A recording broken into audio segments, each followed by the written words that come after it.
그래서 예수님의 제자 중에도 수제자, 최고의 제자가 되었어요. 그런데 그런 은혜를 망각하고 십자가 앞에서 예수님을 모른다고 3번이나 부인했던 사람, 부활하신 주님을 만나고 나서도 나는 물고기 잡으러 가겠다고 하는 세상에 먹고 사는 것 때문에 연연하면서 살아갔던 그 베드로가 성령을 받고 난 다음에 사람이 바뀌었어요. 먹고 사는 것도 모두도 하나님의 손에 맡기고 복음을 전하는데 전적으로 매진을 하는데, 우리가 성경을 읽어보면 예수님은 산상수훈이라든지 이 사복음서를 통해서 많은 설교를 했지만 사도들이 설교하는 것은 많지 않습니다. 그런데 그 사도들이 설교한 것은 유일하게 베드로가 제일 첫 번째 사도행전을 통해서 설교하는 그 설교는 오해를 풀기 위해서 설교가 시작됐는데, 그게 1차 오해가 뭐냐면 성령에 취한 사람들, 성령의 충만함을 받은 사람들을 보고 술 취했다고 하니까, 그래서 그 오해를 풀다 보니까 설교가 된 거예요. 설교가. 두 번째 오해는 안전병이를 일으켰는데, 나사렛 예수의 이름으로 일어나 걸어라 할 때 그 40년 동안 앉아서 지냈던 구걸하던 그 거지 같은 사람을 예수의 이름으로 완전히 치료했는데 사람들은 오해를 한 겁니다.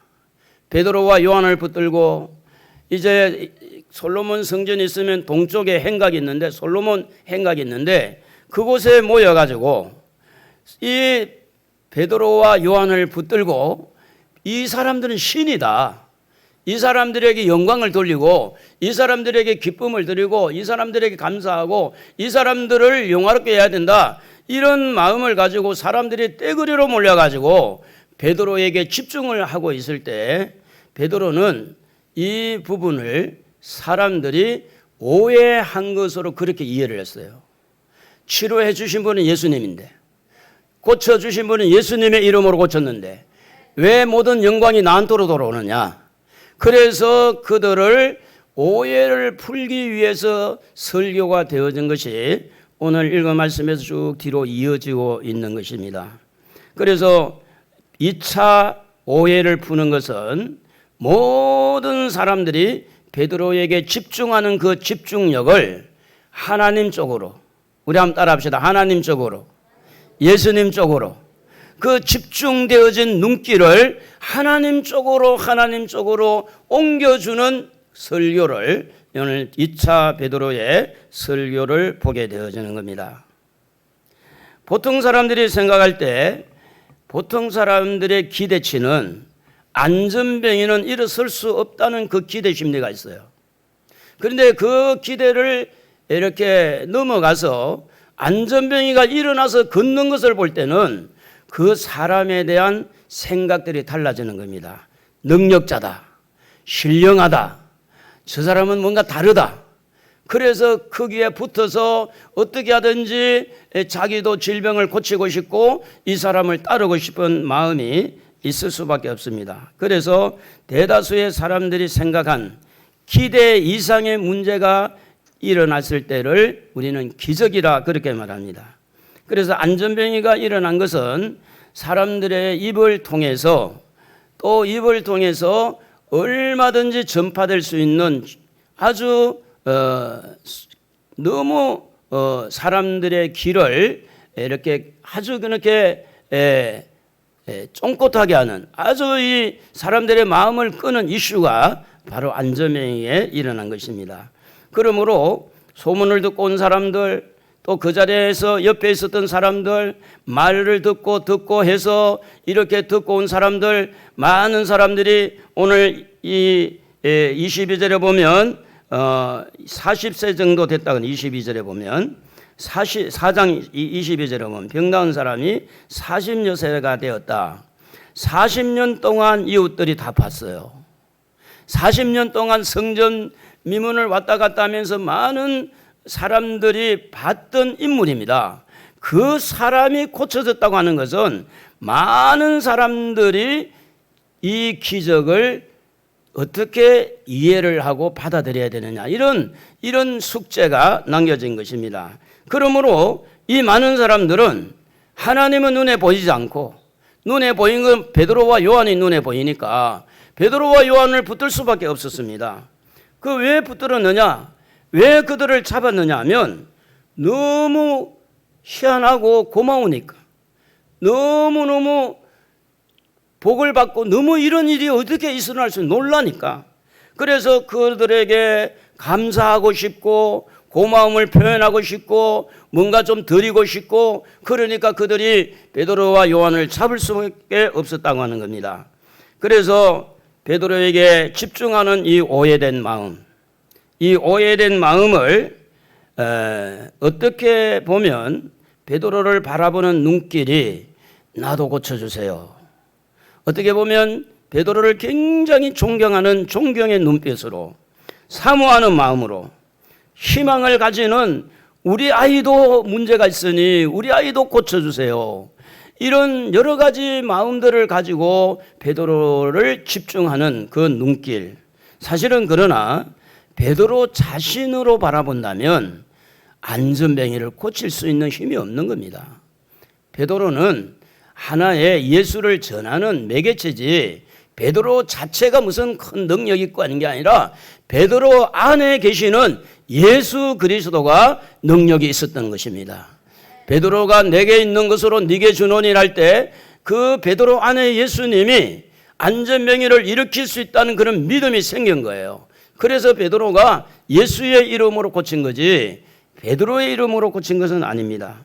그래서 많은 사람들이 베드로를 보고 살려주세요, 고쳐주세요, 나도 좀 희망을 얻고 나도 좀 뭔가 좀 문제를 해결하고 당신이라면 되겠습니다, 이런 많은 마음, 사모하는 마음을 가지고 베드로를 붙들을 때에 베드로는 어떻게 반응을 했을까요?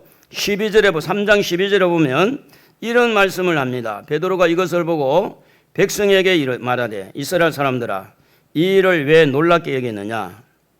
우리 개인의 권능과 경건으로 이 사람을 긋게 한 것처럼 왜 우리를 주목하느냐?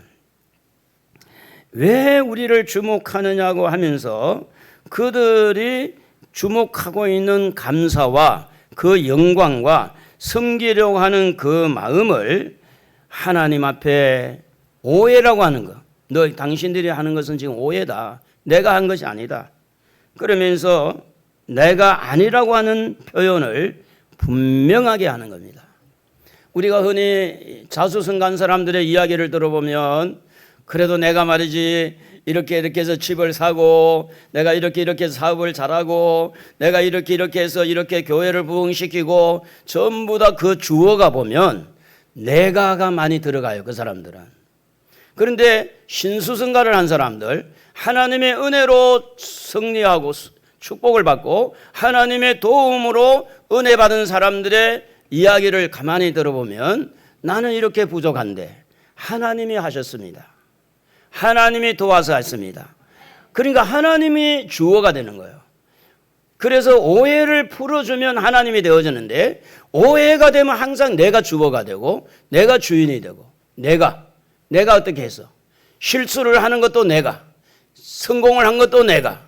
오늘 여러분에게 실수를 한 오해도 푸시고 성공한 오해도 푸는 방법은 내가가 아니라 하나님이 하셨다, 하나님이 도우셨다, 하나님이 인도하셨다, 하나님이 하셨다는 이 말을 바꿀 줄 아는 지혜가 있어야 돼요. 바꿀 줄 아는 지혜. 제가 이제 여러분이 보실 때 별거 아닌 것 같아도요, 제가 부자예요. 부자. 세상에 목사가 어디 부자가 있느냐 하겠지만 저는 부자예요. 제가 이제 얼마 전에 우리 여기 교회 와서 이제 예언기도를 받은 사모님한테 예언기도 받은 거 오랜만에 이제 읽어봤어요. 제가 우리 아이가 다 써놔서 읽어봤더니 목사님에게는 믿음의 은사가 있습니다. 뭐 그렇게 예언을 안 받아도 저는 믿음이 있다는 걸 제가 알거든요. 믿음이 있다는 걸. 그런데 저도 믿음이 있는 사람이에요. 믿음이 있는 사람. 그런데 하나님이 그때마다 하나님이 하셨어요. 교회 건물을 처음에 살 때도 하나님이 꿈을 보여주셔서 했고, 건물을 살 때도 하나님이 사게 해라 해서 했고, 사기꾼 목사를 만나서 완전히 그냥 거짓에서 쫓겨날 뻔했는데 너 하나님 너 이렇게 하다 너 쫓겨난다 정신 차리라. 하나님이 그때마다 하나님이 이끌어 주셔서 제가 오늘 여기 있는 거예요. 여러분, 겉으로 볼 때는 누구는 부자다, 누구는 사장이다, 누구는 잘 되더라, 그것만 보면 안 돼요. 그 안에 얼마나 눈물이 있는가 알아야 돼요. 그 안에 얼마나 기도가 있었는 것도 알아야 돼요. 그 안에 얼마나 하나님을 의지하고 하나님을 믿은 믿음도 알아야 돼요. 그런데 우리는 끝만 보고 우와 부자네, 우와 잘 됐네, 그 안에서 얼마나 눈물 흘리고 통곡을 하고 얼마나 하나님 앞에 자세를 낮추고 사모하고 간절하게 기도했는지 그거는 온데간데 없고, 제가 우리 노예에 가도요 목사님들이요 저기 부자 목사 왔다고 그래요. 그러면 부자인 줄 알잖아요. 제가 부자라고 생각하지 않지만 다 그분들이 오 목사님 부자라고, 돈 많다고. 그 안에 하나님이 어떻게 했는가는 몰라요. 하나님이 어떻게 도와주는가는 신경도 안 써요. 하나님이 어떻게 응답해 주는가 관심도 없어요. 그냥 끝만 보고 부자나 이것만 들고 나온 거야. 그래서 많은 그것만 보고 시험 받는 사람이 있어요. 그것만 보고. 여러분, 안전병에 고쳐진 이것만 보면 안 돼요. 안전병에 고쳐지기까지 하나님이 어떻게 역사했고 그 하나님께서 어떻게 그 베드로에게 마음의 믿음을 주시고 베드로를 하여금 선포하게 하고, 그 어제 지난주 말씀을 드렸듯이 베드로 안에 믿음이 사이즈가 커서 믿음이 충만해지고 긍휼한 마음이 충만해져서 이제 선포할 수밖에 없는 예수의 이름으로 일어나 걸어라. 항상 그렇지 않았다는 겁니다. 그 타이밍이 온 거예요. 누가 했어요? 하나님이 하셨어요. 베드로는 알았어요. 그러나 사람들은 몰랐어요. 베드로는 알았어요. 내 안에 믿음이 자꾸 평창되고 있는 거, 내 안에 긍휼한 마음이 계속해서 있는 거, 이 마음을 알았어요. 여러분, 지금 목사가 되게 힘들거든요. 여러분을 볼 때는 별로 힘들지 않은 것 같지만은요, 제가 공산주의 이야기만 안 했어도 교인들이 안 떠났을 거예요. 공산주의 이야기 해가지고 지금 다 떠난 사람들이 많아요. 내가 하나님의 사인을 받지 않았더라면 내가 뭐한테 말을 하겠어요? 하나님으로부터 사인을 받고 이때 하나님이 말을 안 하면 안 된다는 내 마음에 사인을 줬기 때문에 제가 말씀을 드린 거지. 근데 그것은 온데간데 없고 끝으로만 목사님이 이렇게 한다고 할 때 그 이야기는 다르다는 거죠. 목사가 이 설교 한 편을 위해서 여러분은 아무것도 아닌 것 같지만 일주일 동안 얼마나 실험하고 있는지 아세요? 제가 남의 설교를 뺏기지 않습니다. 남의 설교를 참고도 안 합니다. 설교 한 편을 위해서 얼마나 기도하면서 애타면서 이 설교를 준비하기 위해서 여러분 간단히 해도 얼마든지 할 수 있어요. 고민을 많이 합니다. 하나님이 베드로에게 고기 잡는 어부인 베드로에게, 세 번이나 부인했던 베드로에게, 부활하신 주님을 만나고 나서도 물고기 잡으러 간다는 베드로에게 베푸신 은혜를 우리는 볼 줄 알아야 돼요. 그래야만이 베드로가 왜 사람들에게 이 오해를 풀고 이 주목하고 집중하는 마음을 이렇게 하나님 쪽으로 영광을 돌리느냐, 그 배경을 볼 줄 안다면 베드로는요 이 문제를 놓고 끔찍한 거예요. 왜 내가 영광을 받아야 되느냐? 나에게 은혜 베푸신 분이 누군데 내가 어떻게 영광을 받아? 내가 왜 성경을 받아? 그분이 영광을 받아야 되지. 그래서 베드로는 자기는 아니라고, 우리 한번 따라합시다. 나는 아닙니다. 나는 아닙니다. 누가 여러분이 막 최고로 올려주고 여러분을 막 추앙하고 집사님 최고입니다 막 이렇게 막 올려주면 나는 아닙니다. 아니라고 말할 줄 알아야 돼요. 왜냐? 여러분을 여러분 댁에 이렇게 이끌어주신 그동안의 하나님의 은혜가 얼만데, 하나님의 사랑이 얼만데, 하나님의 이 모습으로 어떻게 여러분을 도와줬는데 왜 하나님의 영광을 가르치고 그래 내가 했다고 그래야 되겠어요? 하나님이 어떻게 여러분을 이끌어 주셨는데, 그래서 여러분을 높여주고 칭찬해주고 여러분을 이렇게 막 이렇게 잘한다 할 때 조심해야 돼요. 왜냐? 그때 자칫 잘못하면 성경에 그렇게 말합니다. 선저울로 생각하는 자는 넘어질까 조심해라. 교만한 자는 패망의 선봉이 된다. 그래서 이 베드로의 설교는 어디에서 먼저 푸느냐면 이 모든 영광을 받을 사람은 내가 아닙니다라고 하는 이 부분에서 이 많은 청중들의 오해를 풀어가는 그런 모습을 우리에게 봅니다. 성도가 오해를 하게 되면 사실상 천국보다 세상이 좋게 되어 있습니다. 성도가 오해하면, 우리 한번 따라해 볼까요? 성도가 오해하면 세상이 좋아진다. 안 그런가 봐요. 왜 말을 안 따라할까? 천국에 대한 소망, 하늘나라를 바라보고 나는 천국에 가서 상을 받고 나는 천국에 영원히 갈 사람이다라고 천국에 소망을 두게 되면 세상의 어떤 부분도 그렇게 재미나거나 즐기거나 세상의 어떤 아름다운 것을 봐도 천국보다 못하니까. 근데 천국의 소망이 오해가 되어지면 그저 세상이 좋게 돼요. 세상이 좋을 수밖에 없어요. 하나님보다 오해를 되면 하나님에 대한 오해를 사람에게 집중하는 그런 오해가 돼요. 하나님은 온데간데 없고 저를 살려주신 하나님이 몇 번 제 인생에도 죽을 뻔했는 그 상황에서 교도소에 묶여가야 될 그 상황에서 하나님이 나를 살려주셨는데 그거는 온데간데 없고 자기 아니면 다른 사람. 제가 새벽기도 옛날에 액센트 차고 우리 집사님 한 분이 액센트 차를 사줘가지고 맨날 봉고차 끌고 다니니까 목사님 이거 쓰세요. 액센트 차를 타고 여기 소편한 그 병원 그 감자탕 있는 청규화 감자탕 있는데 소사동에 언덕에 딱 올라올 때 그 술 먹고 길바닥에 사람이 누워 있는지 누가 알았겠어요. 그래가지고 그 사람을 이렇게 배를 타고 올라갔어요. 차가 밑에서 아야야 소리가 나니까 차를 또 빠꾸레고 또 넘어간 거야. 두 번 한 번 올라갔다가 또 뒤로 내려오. 그래가지고 여러분 제가 그때 교도소 갈 뻔했다니까요. 하나님이 희한하게 저를 보호해 주는. 그런데 그분이 고백을 그렇게 하더라고. 목사님, 그분 치킨 하시는 분인데 부부가 이제 그 올라가면 술에 취해가지고 한바탕 싸우고 아이고 내 몰라 하고 막 길바닥에 자빠졌는데 부인도 화가 나니까 신랑을 안 데리고 갔어요 그냥. 그러니까 이제 내가 뭐 새벽기도 뭐 자해져 내가 좀 빵 하고 올라가는데 그 사람이 누워 있는지 안 누워있는지 어떻게 알아? 안 보이지 깜깜한데. 그래가 우리 교인들이 권사님들 몇 사람 그 차에 탔었어요. 김건능 권사님 탔는가 안 탔는가 모르겠네. 안 탔죠. 네. 그래가지고 이제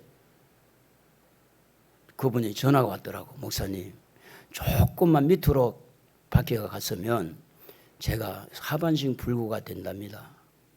조금만 위에 올라갔으면 심장을 찔러가지고 뼈가 그래서 적사했답니다. 근데 골반을 딱 지나간 거예요. 바퀴가. 그래가지고 살았잖아요. 하나님의 은혜잖아요. 그래가지고 신방 오라고 그러더라. 신방 목사니까 병원에 신방을 하는데 보험회사가 이야기하더라. 보험회사 직원이 목사님 절대 가지 마세요. 신방 가면 꼬입니다. 그래 안 갔어요. 그랬는데 제가 이제 교통사고로 인해 가지고 병원에 입원했는데 또 전화 온 거야. 내가 이만해서 저기 옥산 휴게소에 올라오다 우리 전도사님 차를 몰고 올라오다가 전도사님이 너무 급하게 올라오다가 그 운전 쪽에 바퀴가 파서 나가지고 고속도로에서 두 바퀴 돌았다. 그리고 내가 지금 병원에 입원해 있다. 그러고 난 다음에 그분이 하는 말이 아이고 내가 신방 가야 되겠네요 그러더라고. 그리고 나서는 전화가 안 와요. 몇 번 죽을 고비가 있었는데 하나님이 살려줬잖아요. 그런데 왜 내가 영광을 받아야 돼요? 하나님이 영광 받아야 되지. 왜 제가 이런 이야기 하냐면 여러분이 지금까지 살아서 호흡하는 것은요, 그냥 여러분이 잘해서가 아니라 순간순간마다 하나님의 은혜가 여러분에게 있었어요. 여러분을 붙들어 주셨어요. 왜 그 은혜를 망각하고 지금 오해하게 되면 그 오해가 어떤 일을 벌여지느냐? 머릿속에 하나님이 없고 사람만 있는 거야. 자기가 있고 자기에게 상처 준 사람만 있고. 왜 우리는 이런 오해를 해야 되느냐? 여러분, 솔로몬 행각에 모인 사람은 오해한 게 아니에요. 오늘도 많은 목사님들도 오해하고 성도들도 오해하는 거예요. 저도 어제 그저께 기도할 때 하나님, 제가 하나님이 그런 꿈을 안 주었으면 공산주의 이야기 안 했을 텐데, 제가 그 이야기가 지금 내가 너무 이렇게 지금 마음이 상했습니다. 하나님 아무 말도 안 하더라고. 아무 말씀도 없어요. 여러분, 때로는요, 우리 머릿속에 사람이 가득 찬 것은 그거 왜 그러냐면 오해. 하나님으로 충만해야 될 줄로 믿습니다. 하나님으로 가득 차야 돼요. 하나님이 주신 은혜, 하나님이 도와주신 거, 하나님 나를 살려주신 거, 그걸 생각하면 오해가 풀려져요. 오해가. 자, 그러면서 사도 베드로는 이런 오해를, 인간의 어떤 그런 이론이라든지 인간의 노력이라든지 이런 집중하는 것들을 풀기 위해서 어떻게 설교가 진행이 되느냐 하면, 개인의 권능이 아니다, 개인의 경건도 아니다, 이것은 오직 예수님의 능력이 이 사람을 걷게 했다. 우리가 한 게 아니다. 내 개인의 경건이 아무리 기도하고 아무리 내가 경건 생활을 잘해도 그것이 한 게 아니고, 또 내 안에 아무리 능력이 있지만 능력 갖고 한 게 아니다. 오직 예수님이 그를 일으켜 세웠다. 그러면서 여러분, 오해를 풀어주는 것을 보면서 생각난 게 있어요.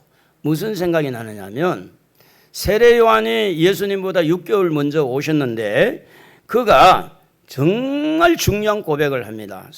요한복음 3장 30절에 보면 예수님은 흥해야 되고 자기 세례 요한은 세하여야 하리라. 자, 자기가 그동안 닦아놓은 것이 너무 많아요. 닦아놓은 것이. 베드로, 요한, 이 사람은 다 예수님의 제자들입니다. 세례 요한이 제자들입니다. 세례 요한이 세례를 베풀고 다 그렇게 양육을 했어요. 그런데 어느 날 갑자기 예수님이 베드로야 안드레를 먼저 부르고, 안드레를 통해서 베드로를 부르고, 이제 또 빌립을 부르고 나다나엘을 부르고, 이렇게 제자들을 부를 때에 그들이 다 누구였느냐면 세례 요한의 제자였어요. 그런데 다 그쪽으로, 예수님 쪽으로 다 옮겨갔을 때 고백한 것이 이거예요. 제자들이 와가지고, 선생님, 지금 선생님의 제자들이 다 예수님 쪽으로 넘어갔습니다. 어떻게 해야 되죠?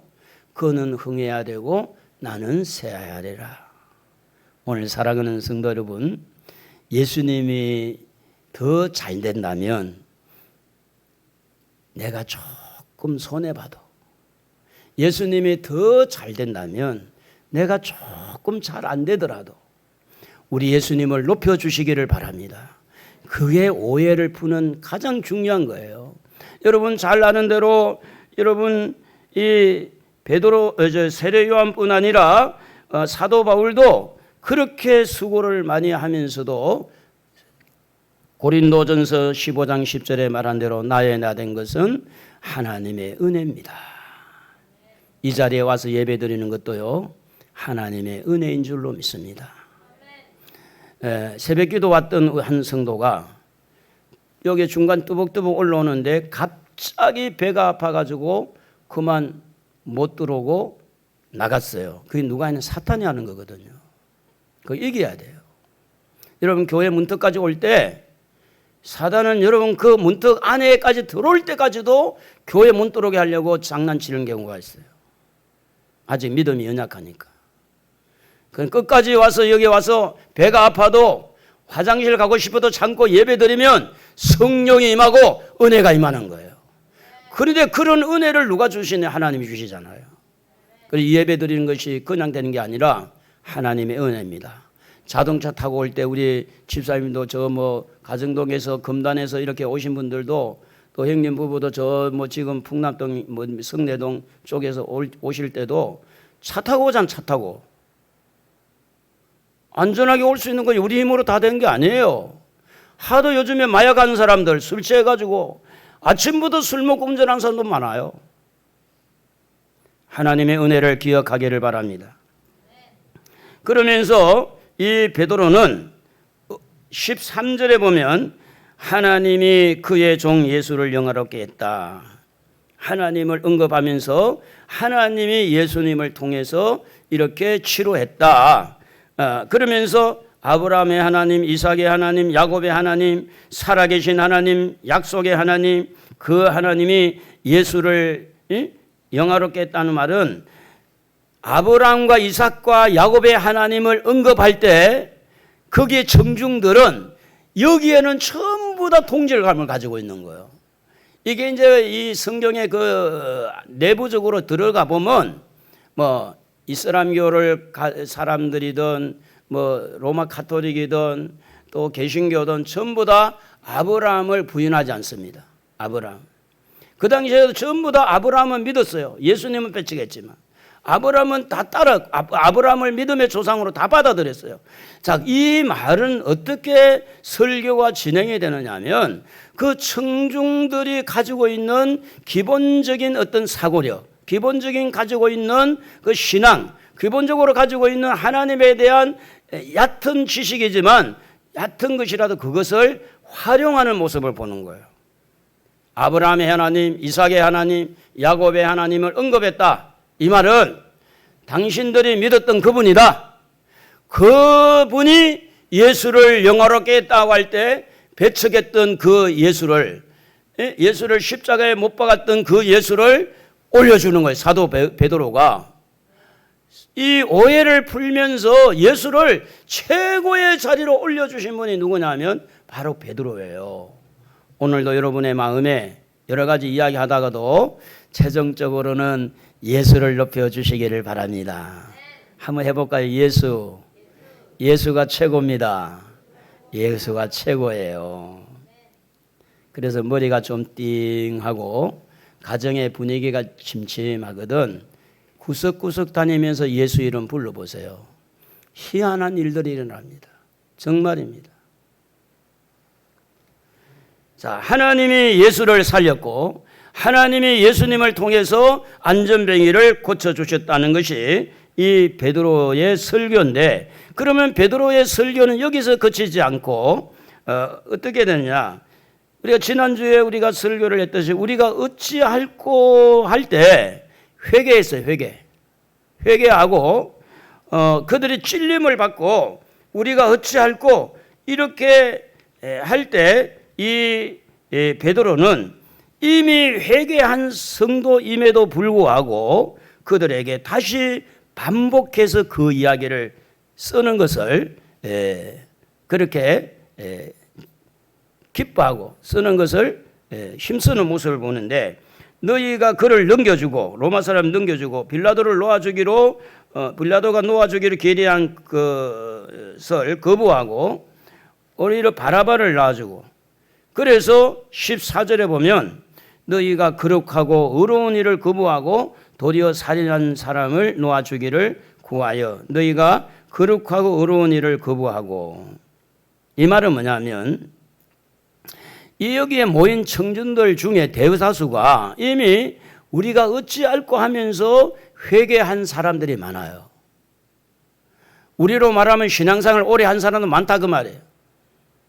집사가 되고 장로가 되고 목사가 되고 권사가 되고 이제는 좀 상당한 수준이 좀 있는 그런 성도로 신앙생활 할 수 있는데, 베드로의 설교는 그들도 오해를 하더라는 거예요. 그들도 오랫동안 교회를 다녀도 오해를 하더라는 거예요. 그래서 다시 그 부분을 놓고 언급을 하는 거예요. 너희가 예수를 주겠다. 이 말을 우리말로 표현하면 따라합시다. 내가 예수님을 죽였습니다. 아직 감이 안 오나 봐. 여러분이 직접 못을 이렇게 박았다는 건 아니지만 여러분의 죄 때문에 예수님이 죽었으니 여러분의 죄가 예수를 죽인 거예요. 믿으시면 아멘. 로마 사람들이 죽이기 전에 우리가 죽인 우리가, 너희가 예수를 죽였다는 거예요. 너희가. 그러면서 지금 무엇을 말하느냐 하면 이미 예수를 믿고 이미 회개한 사람들도 오해를 충분히 할 수 있다는 이야기를 하는 거예요. 이미 나는 기도 생활 잘하고 있고 이미 11조도 드리고 이미 내가 주일마다 와서 예배 드린다 해도 그럼에도 불구하고 오해할 수 있으니 베드로의 설교는 그들의 죄를 지적하고 그들의 잘못을 책망하면서 그들의 오해를 풀어주는 거지, 그냥 무조건 괜찮아, 아이고 괜찮아, 그럴 수 있지, 이렇게 하지를 않았다는 것입니다. 그래서 예수님을 영접하고 이미 회개한 사람들도 집중하는 그 포인트가 잘못될 수가 있다는 겁니다. 좀 전에 제가 말씀을 드렸듯이 제가 이제 하나님 앞에 복을 받은 것은 전적으로 하나님이 하셨어요. 우리 교회 여전도사님 한 분 오셔가지고 목사님은 이 부동산의 복을 많이 받았다면서요, 그러는 거예요.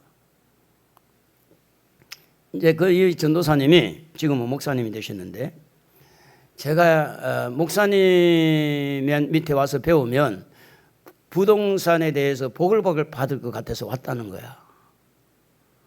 그런데 그분이 부동산 중개업소에 근무를 했던 분이더라고. 그래서 둘이 이야기를 했어요. 그래서 나는 아무것도 모르는 그 부분이 더 잘 알아, 부동산이 뭔지. 그런데 그분이 그때 이야기하더라고요. 자기보다 내가 모르니까 내가 자꾸 물어보고 그게 뭐냐고 물어보고 하니까, 여러분 축복도요 하나님이 주셔야 돼요. 믿으시면 아멘해요. 하나님이 주셔야 돼요. 정말이에요. 건강도요 하나님이 주셔야 돼요. 병원의 의사가 책임질 수 있는가? 그러면 의사는 안 줄게요. 약사가 책임질 수 있는가? 그러면 약사는 안 죽겠네, 병 안 들고. 우리가 의사를 무시하는 거 아닙니다. 수술을 할 거 하고 약을 먹을 거 먹고, 그러나 최종적인 답은 누가 주셔야 됩니까? 하나님이 주셔야 돼요. 하나님 은혜를 주셔야 돼요. 그러니까 물질의 복도 받기를 원한다면 여러분 머리 굴려가지고 하지 말고 하나님의 음성을 들으세요. 하나님의 인도를 받으세요. 지금 수준에서 정말 하나님이 원하는 것이 뭔지를 분별하면서 오해를 풀어야 돼, 오해를. 저도 사기꾼에게 사기를 많이 당했어요.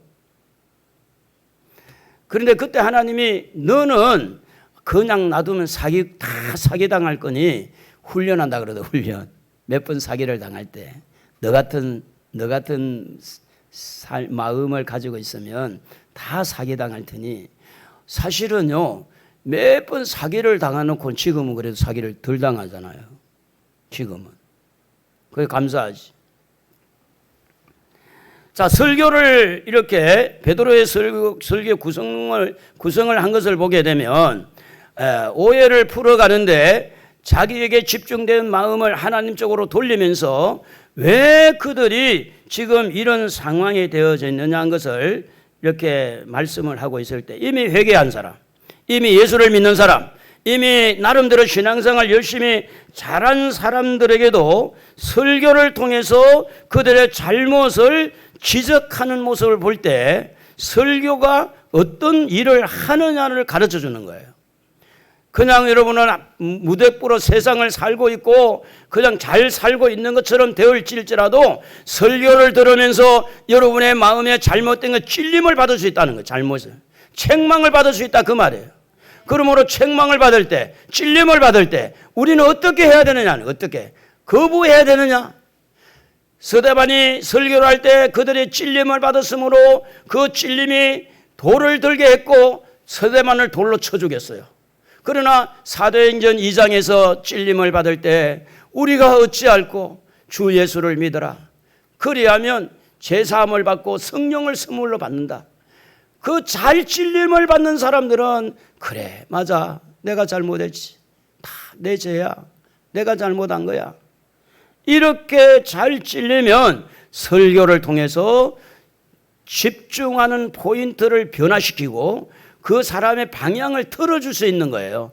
사람에게 방향이 있던 사람을 하나님 쪽으로 방향을 틀어주는 것이 설교인데, 그 설교를 들을 때 찔림을 받지 않고 책망을 받지 아니하면 그 방향을 틀 수가 없다는 거예요. 자기가 다 잘한 거예요. 자기가 선생이고 자기가 최고고, 예? 말을 안 듣는 거예요. 내가 아는 게 내가. 목사님은 설교하세요. 그리고 내가 다 생각해보고 그리고 내가 참작해서 그래서 내가 결정할 테니까 거기에 터치하지 마시고, 주인이 자기가 주인이잖아. 자기가 대장.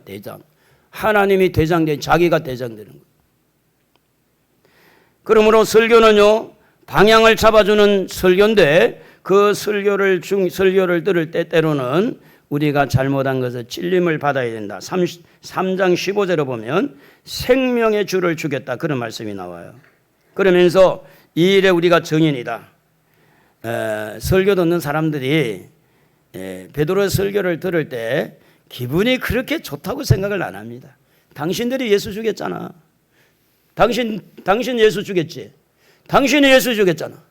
당신들 다 예수 죽인 사람들이랬냐? 설교 듣는 사람이 기분 좋게 할렐루야 아멘 이렇게 듣기가 쉽지 않아요. 왜냐? 너무 직성전이었고 너무 전곡을 찌르는 그런 설교를 했기 때문에 듣는 이로 하여금 뭐가 아니면 도가 되어버리는 거예요. 이걸 잘 받아들이는 사람은 은혜가 되겠죠. 그러나 거부하는 사람은 완전히 덩을 칠 수밖에 없는 거예요. 그러므로 설교는 어떤 면에 보면 타작하는 것 같아요. 적당하게 읊어버리는 것이 설교가 아니라는 겁니다. 이것은 오늘날 설교가 아니라 초대교회 베드로의 설교를 지금 말씀드리고 있는 거예요. 현재 방송에서 나오는 설교 막 웃기고 기분 좋게 하하 웃고 오늘은 뭐 좋았다 뭐 이런 지금 나오는 설교가 아니고 제일 초대교회 모델적인 설교를 제가 말씀을 드리는 거예요. 이 베드로의 설교는 그렇게 사람들의 귀를 즐겁게 하거나 사람들의 기분을 맞춰주거나 사람들의 요구에 따라서 이렇게 나아가는 그런 설교가 아니라 잘못 나아가는 성도들을 책망하고 잘못한 성도들을 바르게 세워주는 것이 바로 베드로의 설교였다, 그런 이야기입니다. 사람은 살다 보면 실수를 하고 잘못을 할 때가 참 많습니다. 우리가 이제 지금까지 살아온 경험들을 한번 유추를 해보면 여러분들이 그때 몇 번만 선택을 잘 했더라면 지금의 고생을 안 했을 수도 있을 수가 있겠죠. 그리고 또 하나는 그때 선택을 안 했더라면 지금의 여러분의 삶을 누리지 못할 수도 있는 거예요. 과거의 삶을 유추해 보면 저는 하나님 앞에 물질의 복을 받을 수 있는 기회를 많이 받았어요. 그러나 제가 이게 욕심인 것 같아서 제가 순종을 안 했어요. 우리 집사님들하고 안수 집사님들하고 한 번은 저기 부천역 쪽에 건물이 하나 있어가지고 가보자. 그래가지고 이제 갔는데 목사님 이거 안 되겠네요. 지하에는 물이 가득 차고. 그때 제가 그 건물만 샀어도요. 제가 하나님 앞에 사인을 받고 갔거든요. 근데 그것만 샀어도요. 지금 그 건물이 얼마나 되겠어요? 우리가 선택을 과거에 잘못해가지고 망한 것도 많고 과거에 선택을 잘해서 축복을 받은 것도 많으니 지금부터라도 하나님이 주시는 사인에 잘 적응해서 잘 선택하시고 하나님이 싫어하는 것을 거부하고, 그래서 여러분들이 하나님에게 집중을 잘해서 여러분 물질적으로도 하나님 앞에 복을 받으시고 건강으로도 복을 받으시고 잘되는 은혜가 주의 이름으로 있기를 주의 이름으로 축복합니다. 축복합니다. 그래서 우리는 히브리서 3장 1절에 말한 대로 대제사장인 예수님을 깊이 생각하고 예수를 알수록 은혜 속에 들어가니까, 예수를 깊이 안다는 것은 우리가 이제 찬송가 중에도 많이 부르는 찬송가가 뭐냐면 지금까지 지내온 것 주님의 은혜라고 하는 찬송을 많이 불러요. 나 같은 죄인 살리신, 한번 잠깐만 해볼까요? 나 같은 죄인 살리신 살리신 주원의 놀라운 이름 어떤 생명 찾았고 광명을 얻었네. 베드로 자신이 예수님의 은혜 때문에 지금 여기에 서 있는 거고, 베드로 자신이 예수님의 이름으로 안전병이를 고쳤으니 예수님에게만 집중하고 예수님만 알고 예수님에게 영광을 돌리자. 그게 이제 이 초대교회 베드로의 두 번째 설교 주안점입니다. 그래서 오늘 3장 16절에도 보면 그 예수님의 이름을 믿음으로 그 이름이 너희가 보고 아는 이 사람을 성하게 하였나니, 예수님의 이름으로 난 믿음이 이 모든 사람 앞에 이같이 완전하게 낫게 하였느니라. 예수 이름이 낫게 했다는 거죠. 일어나 걸어라 내가 새 힘을 주리니. 제가 이 가사를 작시한 분이 누군지는 잘 모르지만 아마도 이 일어나 걸어라고 하는 이 말씀에 근거해 두지 않았겠나 이런 생각을 해봐요.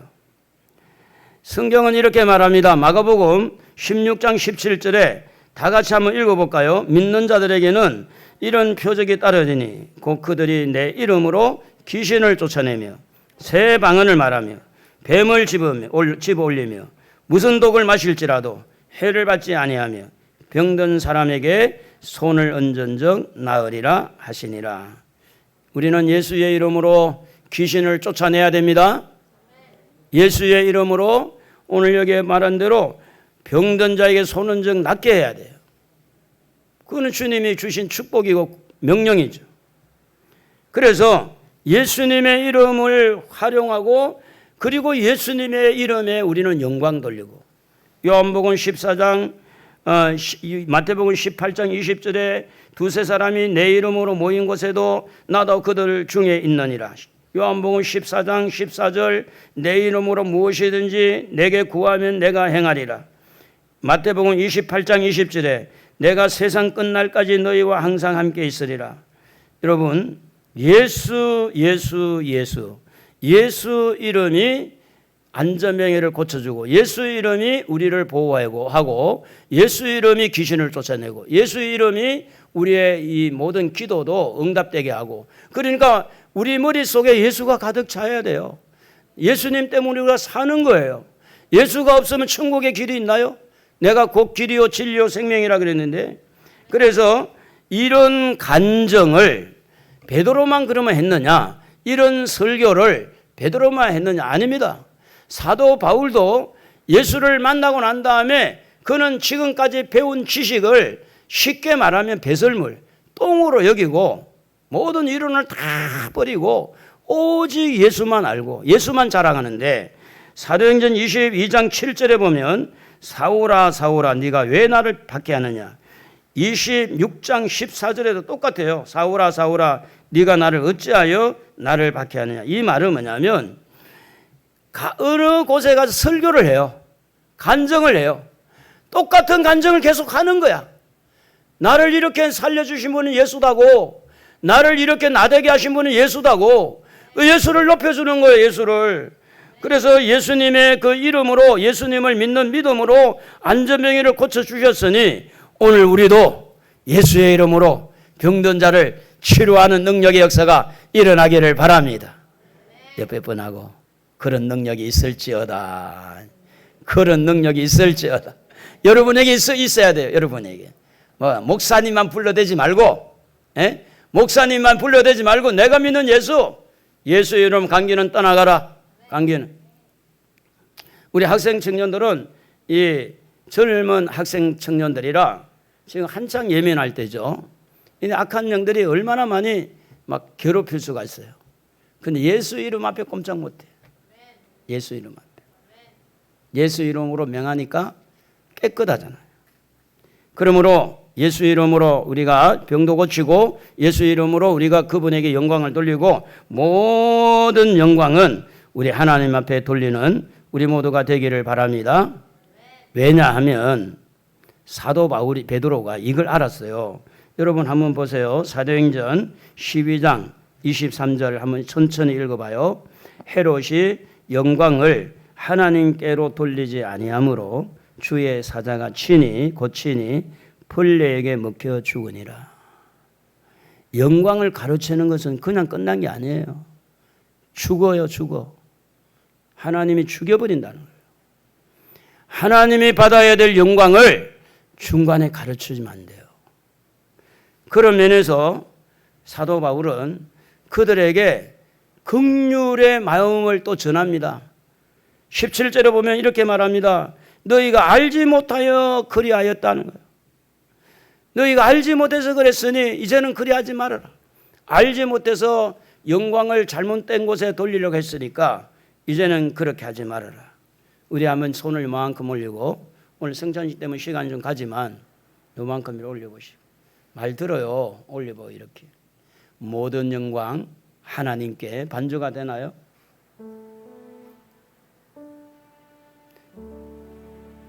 모든 영광 하나님께,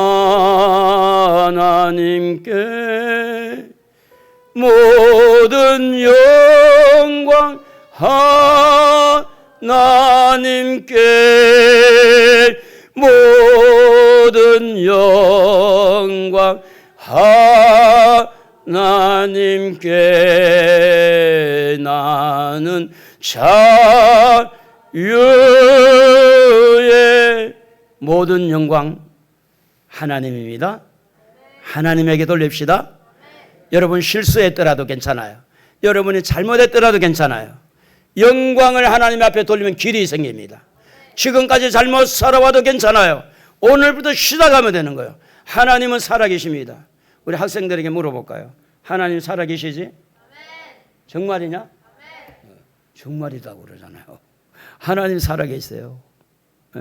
이 지금 학생 청년들이요, 매일 와서 요즘에 저녁으로 여기서 자고 기도하고 난리야 난리. 방언하고 그냥 낮에도 기도하고 저녁에도 기도하고 방학이라 난리라 난리. 제가 이제 왜 이 이야기를 하느냐면 살아계신 하나님이 계시기 때문에 지금까지 실패했더라도 이제 일어나면 되잖아요. 하나님이 도와주면 일어나잖아요. 근데 뭘 잘해야 되느냐?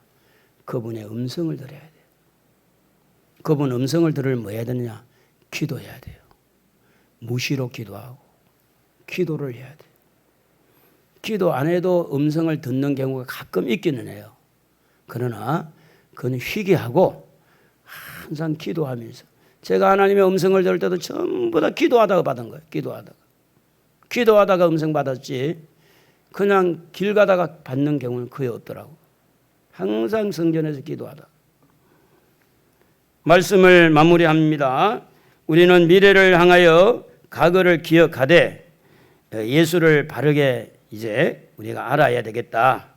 그리고 예수를 죽이는데 가담했던 사람들, 예수님이 그들에게 적이었던 그 사람들이 초점을 바꾸니까 이제는 하나님에게 영광을 돌리는 사람이 되는 것처럼 오늘 우리도 우리 하나님 앞에 영광을 돌려서 모든 일이 주님의 은혜 가운데 잘 풀리고, 은혜 가운데 주의 은혜가 여러분 모두에게 있기를 주의 이름으로 축복합니다.